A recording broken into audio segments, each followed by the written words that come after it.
खबर बहुत शॉकिंग है दोस्तों। लालू प्रसाद यादव और तेजस्वी यादव पर मोदी सरकार की दबिश जारी है।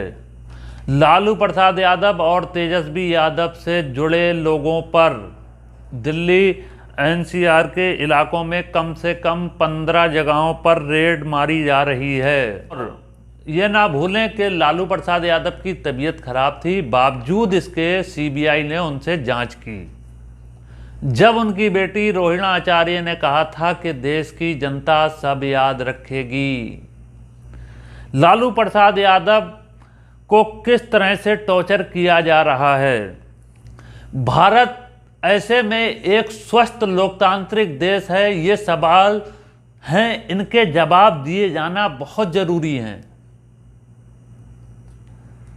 किस तरह से विपक्ष के नेताओं पर जो है वो दबिश डाली जा रही है, ये तमाम तथ्य हैं दोस्तों, जिनके सवालों के जवाब जो हैं दिए जाना बेहद ज़रूरी है। आइए मैं शुरुआत करता हूं। मैंने बात की कि विपक्ष के नेताओं पर भारतीय जनता पार्टी जो है, मोदी सरकार जो है विपक्ष के नेताओं पर किस तरह से दबाव बना रही है। आपकी स्क्रीन पर यह है मनीष सिसोदिया। मनीष सिसोदिया का जो है वो बेल का मामला सामने आने वाला था। उससे ठीक एक दिन पहले उनको परिवर्तन निदेशालय यानी ईडी जांच के लिए बुला लेता है और उनको गिरफ्तार कर लेता है। मैं आपको एक बात बता दूं कि जब ईडी के पंजे में कोई भी व्यक्ति फंस जाता है तो वो जल्दी बाहर नहीं निकलता,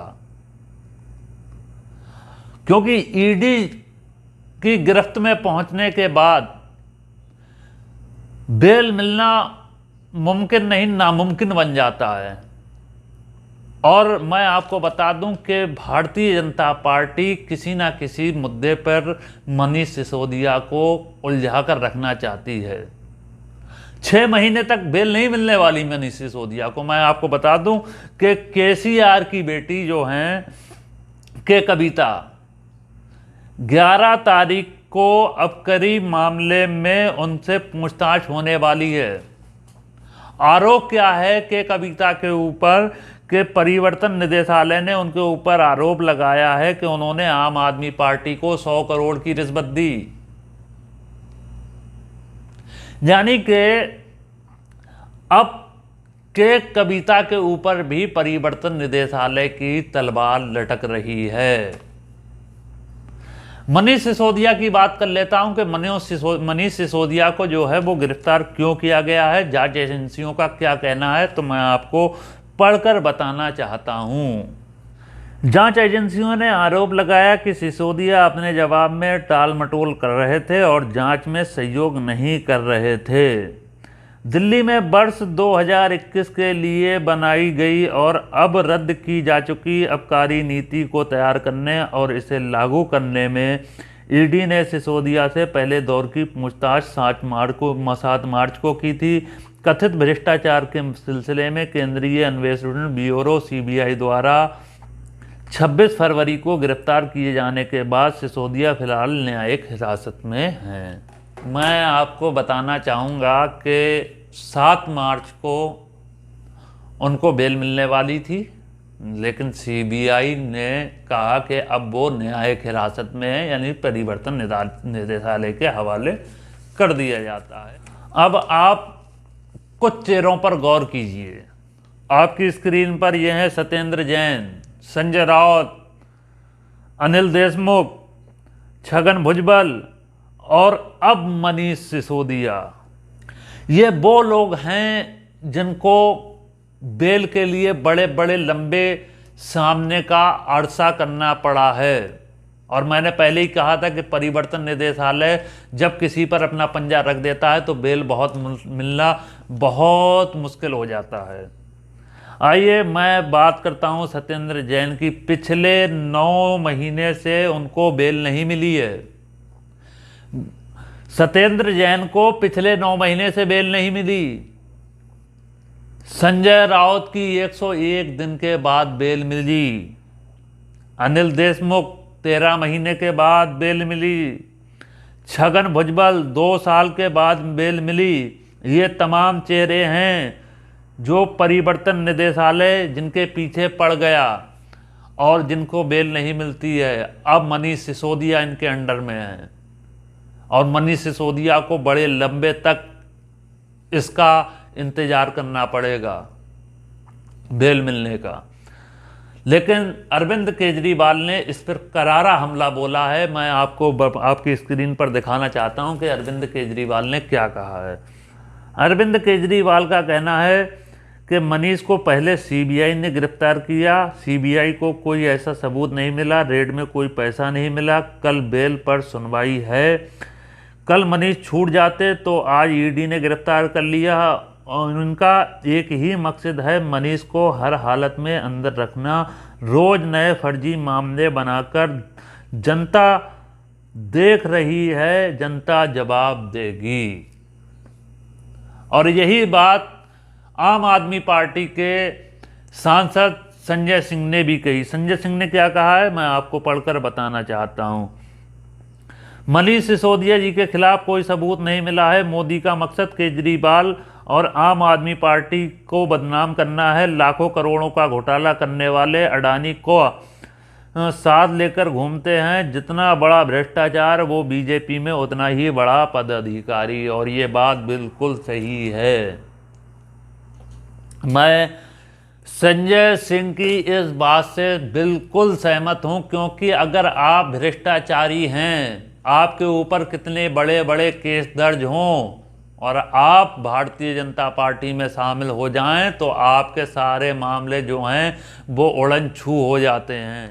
अब मैं आपको 7 नगीनों से जो है आपका परिचय कराना चाहता हूं, 7 नमूनों से परिचय कराना चाहता हूं कि जो बड़े बड़े केसों में गिरफ्त थे, जिनके ऊपर जांच एजेंसियां चल रही थी, सीबीआई चल रही थी, परिवर्तन निदेशालय चल रहा था, लेकिन भारतीय जनता पार्टी में शामिल होने के बाद उनके सारे केस जो हैं वो उड़न छू हो गए। आपकी स्क्रीन पर ये हैं वीएस उदरप्पा।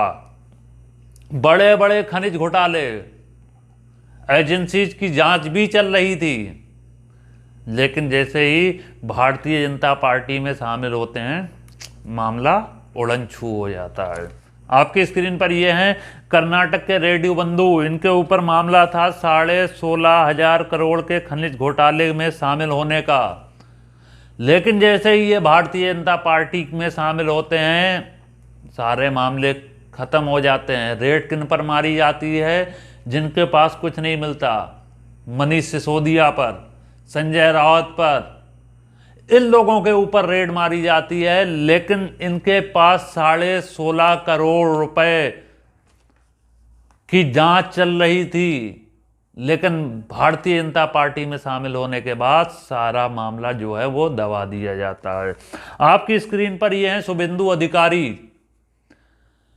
कभी ये पश्चिम बंगाल में तृणमूल कांग्रेस के नेता हुआ करते थे, अब भारतीय जनता पार्टी के दिग्गज नेता हैं। इनके ऊपर भी परिवर्तन निदेशालय की जांच चल रही थी, लेकिन जैसे ही ये भारतीय जनता पार्टी में शामिल हुए मामला खत्म,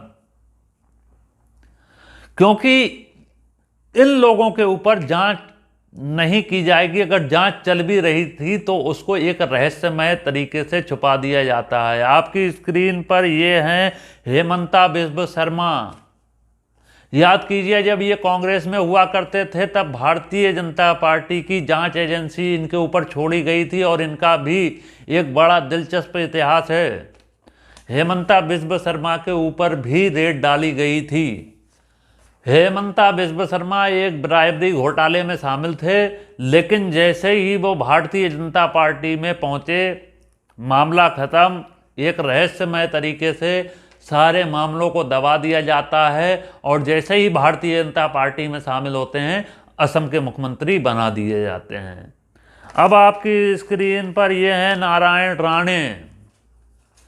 इनके ऊपर भी जांच एजेंसियों की जांच चल रही थी, लेकिन जैसे ही ये शामिल होते हैं भारतीय जनता पार्टी में इनसे कोई पूछताछ नहीं होती है। आपकी स्क्रीन पर शिवराज सिंह चौहान हैं। ये वो लोग हैं कि मैंने इन लोगों की जो लिस्ट दिखाई ये वो लोग हैं कि जिनके ऊपर बड़े बड़े घोटाले, बड़े बड़े खनिज घोटाले, बड़े बड़े ब्राइबरी केस यानी रिश्वत लेने के जांच चल रही थी इन लोगों के ऊपर। जैसे ही ये भारतीय जनता पार्टी में शामिल होते हैं, मामले को दबा दिया जाता है। लेकिन जांच किन पर करी जाती है? मनीष सिसोदिया पर, संजय राउत पर, अनिल देशमुख पर। ये तमाम लोग हैं जिनके ऊपर जो है वो ईडी या सीबीआई की जांच डाली जाती है। आपकी स्क्रीन पर यह है मुकुल राय, इनके ऊपर भी परिवर्तन निदेशालय और सीबीआई की जांच चल रही थी। ये तृणमूल कांग्रेस में हुआ करते थे, लेकिन जैसे ही ये भारतीय जनता पार्टी में पहुंचे, एक रहस्यमय तरीके से सारी जांचों को हटा दिया जाता है। लेकिन ये उनसे भी ज़्यादा बड़े समझदार निकले, ये फिर वापस तृणमूल कांग्रेस में आ गए। ये तमाम तथ्य हैं दोस्तों जो भारतीय जनता पार्टी जांच एजेंसियों का सहारा लेकर विपक्ष को मजबूर कर रही है। और ऐसा क्यों कर रही है भारतीय जनता पार्टी, आप ये भी पूछना चाहेंगे तो मैं इसका जवाब जरूर दूंगा कि भारतीय जनता पार्टी ऐसा क्यों कर रही है। मैं आपको बताना चाहता हूं कि आने वाले कुछ समय के बाद भारत के अंदर लोकसभा चुनाव होना है। लोकसभा चुनाव के जैसे जैसे हम करीब बढ़ते जाएंगे, वैसे वैसे विपक्ष के जो बड़े बड़े नेता हैं उन पर दबिश बनाई जाएगी जांच एजेंसियों का सहारा लेकर, ताकि देश की भोली भाली जनता को बेवकूफ़ बनाया जा सके और उनको दिखाया जा सके कि ये देखिए ये जो क्षेत्रीय दल के नेता हैं या जो क्षेत्रीय दल के बड़े बड़े नेता हैं, ये उनको भ्रष्टाचारी घोषित कर देंगे। चाहे वो, और मैंने ये भारतीय जनता पार्टी जो है वो लगातार निशाना साध रही है, चाहे वो अरविंद केजरीवाल हों, चाहे अखिलेश यादव हों, चाहे शिवसेना और महाराष्ट्र शिवसेना के प्रमुख उद्धव ठाकरे हों। ठीक है, इन तमाम लोगों के ऊपर जो है वो जांच एजेंसियों का सहारा लेकर इनके ऊपर दबिश बनाई जा रही है। और भारतीय जनता पार्टी भारतीय जनता पार्टी का जो एक अंधभक्ति का वोट है, यानी कि जो इनसे जुड़े हुए लोग हैं, उनको ये दिखाना चाहती है कि ये देखिए ये भ्रष्ट नेता हैं, ये भ्रष्टाचारी हैं, आप हमारे साथ आइए। इसके नाम पर ये खिलवाड़ करना चाह रही है। मैं आपको एक बात और भी बताना चाहूँगा, जैसे जैसे हम लोकसभा चुनाव की तरफ बढ़ते जाएंगे, वैसे वैसे ये मामले और तूल पकड़। पहले ही आपको बताया कि चाहे वो ईडी हो, चाहे सीबीआई हो, चाहे वो तमाम जांच एजेंसियां हो, चाहे लोक आयुक्त हो, ये सब जो है वो भारतीय जनता पार्टी के साथ में है। और ऐसे में सवाल पूछा जाना चाहिए कि भारत की जो न्याय व्यवस्था है वो पूरी तरीके से ठप हो चुकी है। और मैं आपको बताना चाहूँगा कि ऐसा क्यों हो रहा है कि जैसे जैसे हम लोकसभा चुनाव की तरफ बढ़ते जाएंगे, ये मामले पेश आते जाएंगे। तो याद कीजिए, आपने मनीष सिसोदिया यानी कि अरविंद केजरीवाल की पार्टी को आप घेरे में रख रहे हैं यूपी के अंदर। आप अखिलेश यादव की पार्टी बिहार के अंदर लालू प्रसाद तेजस्वी के ऊपर दबिश बनाई जा रही है।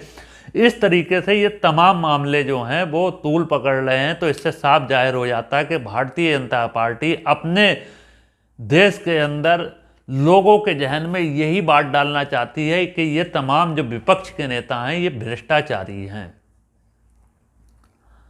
और मैं आपको एक बात ये भी बताना चाहूँगा कि परिवर्तन निदेशालय जो है वो राहुल गांधी और सोनिया गांधी से भी, इसने लगभग राहुल गांधी से तो 60 घंटे लगातार पूछताछ की थी, आपको याद होगा।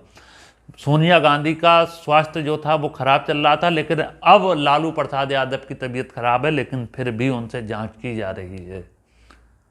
और मैं एक बात और बता दूं आपको कि हो या ना हो कि 2024 यानी लोकसभा चुनाव से पहले जनवरी और फरवरी में कहीं ऐसा ना हो कि राहुल गांधी पर कोई बड़ा आरोप लगा दिया जाए और जांच एजेंसियों को छोड़ दिया जाए। भारतीय जनता पार्टी जो है वो विपक्ष के नेताओं को उलझा कर रखना चाहती है,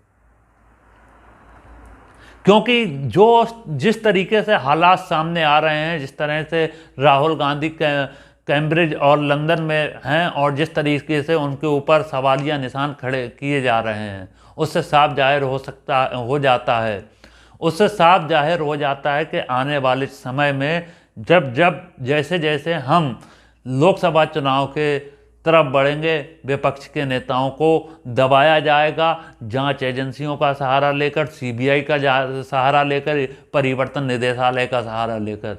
लेकिन ये सवाल जो हैं वो उठाए जाना बहुत ज़रूरी है कि भारत का जो लोकतंत्र है वो एक स्वस्थ लोकतंत्र नहीं रह गया है, जो न्यायपालिका है वो बिल्कुल भ्रष्ट हो चुकी है। ये सवाल पूछे जाना बेहद ज़रूरी है एक लोकतांत्रिक देश के लिए। अगर राहुल गांधी कैम्ब्रिज और लंदन में जाकर अगर बोलते हैं कि भारत में लोकतंत्र नाम की कोई चीज़ नहीं रह गई है, तो उनके ऊपर पूरा एक प्रचार तंत्र जो है वो हावी हो जाता है और टीवी चैनलों पर कार्यक्रम चलाता है कि देश का अपमान किया राहुल गांधी ने। इस तरीके के तमाम कार्यक्रम चलाए जाते हैं, मैं उस तरफ नहीं जाना चाहता। लेकिन अगर राहुल गांधी ने ये जो बातें कही हैं वो मौजूदा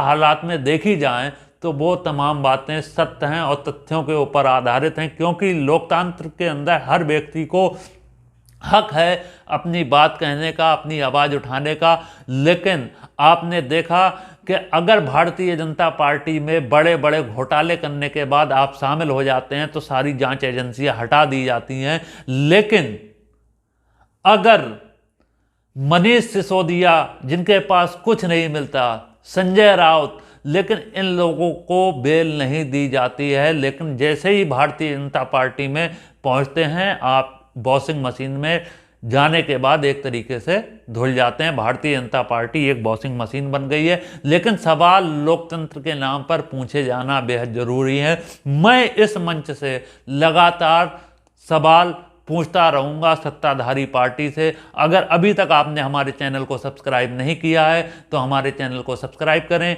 बेल आइकन को प्रेस करें और मुझे थोड़ा सपोर्ट करें, क्योंकि आपका एक सब्सक्राइब मुझे हौसला देगा देश में हो रहे अन्याय के खिलाफ आवाज़ उठाने की, देश में सत्तारूढ़ पार्टी से सवाल करने की। रागिब मलिक को दीजिए इजाज़त। जय हिंद, जय भारत।